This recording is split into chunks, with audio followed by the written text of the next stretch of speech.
وانفعنا بآيات الذكر الحكيم. أقول ما تسمعون وأستغفر الله لي ولكم من كل ذنب واستغفروه من كل ذنب إنه هو الغفور الرحيم. ويا فوز التائبين المسلمين. All praise be to Allah subhanahu wa ta'ala. He is the only one who deserves our praise as much as He wants. That fills between the heavens and the earth. I bear witness that there is no God worthy of worship but Allah subhanahu wa ta'ala without any partners or associates or sons. We send our greetings and blessings and salutation upon His Prophet Muhammad sallallahu alaihi wasallam. May Allah reward him as much as he struggled to convey His message, his family, his companions, and those that followed in his footsteps. Fear Allah subhanahu wa ta'ala as He wanted you to be fair and be piety from Him, and He warned you. Today's topic will continue the survival. And the survival today is on the day of judgment, how to survive from hellfire. We have previously spoke about how to survive yourself and save yourself in the dunya, into going into the hereafter, the grave, going through the arch, and the great death, the great dread, which is the Faza al-Akbar. Hellfire is the place for the disbelievers because they violated the commands of Allah subhanahu wa ta'ala, where He said, fear hellfire, that is prepared for the criminals. Hellfire is the creation Allah subhanahu wa ta'ala has created. Its purpose is to punish the criminals and those that transgress against Allah subhanahu wa ta'ala and His messengers. It's a physical torment, punishment that you feel it. It is so powerful, the flame of the fire and the punishment in it, and the freezing punishment in it varies. Everyone who enters hellfire have a special place of torment and punishment according to their sins. The Quran describes those who are being punished in hellfire and their screams and how they are being tormented, and those who will be enjoying their rewards in paradise and the bliss and its bounties. Both hellfire and paradise are mentioned in both the Quran and the Sunnah. And we must believe what is in the Quran and the Sunnah. The purpose of hellfire is to punish, and the purpose of paradise is to live everlasting with its blessings and bounties and blessings. To be saved from hellfire, we must reflect upon why it's made, and how horrific and tragic being in it, and what are the reasons that would put you in hellfire, and being punished in it with different methods of torture and torment. Logically, we know that Allah subhanahu wa ta'ala has created all creations to know Him and to believe in His existence and to only worship Allah subhanahu wa ta'ala alone and have piety and fear of Him. Also, His wrath and severe punishment will be upon those who transgress, with all the signs and evidence that prove how great is Allah subhanahu wa ta'ala, in which prove His severe punishment, where their place will be, that He will punish them in hellfire.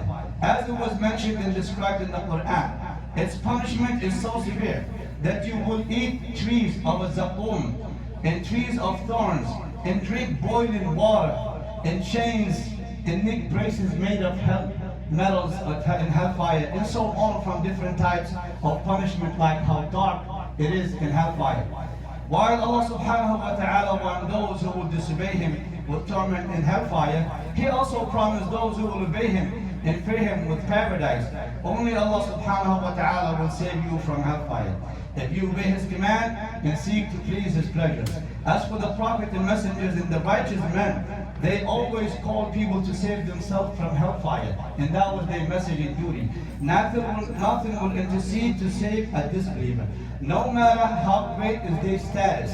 Both wives of two prophets, Nuh alayhi salam and Nuh, was set for them to enter hellfire, and they were the wives of these two prophets. Neither your wealth or your status or your power in this dunya can save you from entering the wrath of Allah subhanahu wa ta'ala. On the contrary, many verses in the Quran where Allah subhanahu wa ta'ala called His servants how to save themselves from hellfire and grant them a reward of paradise. In the Quran, it describes many ways how you can save yourself from hellfire. There are none, reject or renounce polytheism and disbelieve in Allah subhanahu wa ta'ala. Also to have faith and belief in Allah subhanahu wa ta'ala, which will protect yourself from hellfire.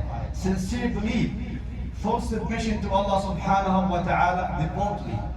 biting Allah subhanahu wa ta'ala, fearing Him, worshiping Allah alone with no associates, believing in His signs, all the signs of Allah subhanahu wa ta'ala, prayers and supplications, being steadfast on Islam. Those that exit Islam are not steadfast. So to be steadfast on Islam will save you from the hellfire. Remembrance of Allah subhanahu wa ta'ala and reflecting upon His creations and signs around you. Obeying Allah subhanahu wa ta'ala and His messenger and being mindful of His boundaries. Do not cross Allah subhanahu wa ta'ala boundaries. Abstain from oppression that we see today. A lot of people are being oppressed. The strong oppress the young, the weak.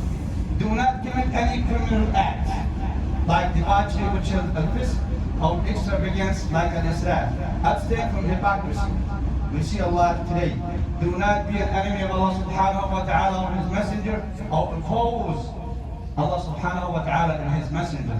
We must implement all of this as the Sheikh described, and this was a very long topic.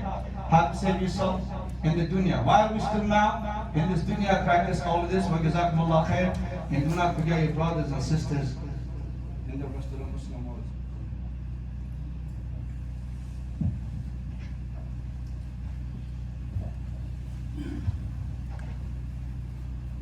الحمد لله وكفى وصلاة وسلاما على عباده الذين اصطفى. نشهد أن لا إله إلا الله وحده لا شريك له ونشهد أن محمدا عبد الله ورسوله. أخيرا يا إخوة، وصية أو نصيحة أو موعظة. يروى أن ابن الجوزي رحمه الله قال حكمة، قال: مشقة الطاعة تذهب، تعب الطاعات الصيام الصلوات تذهب ويبقى ثوابها.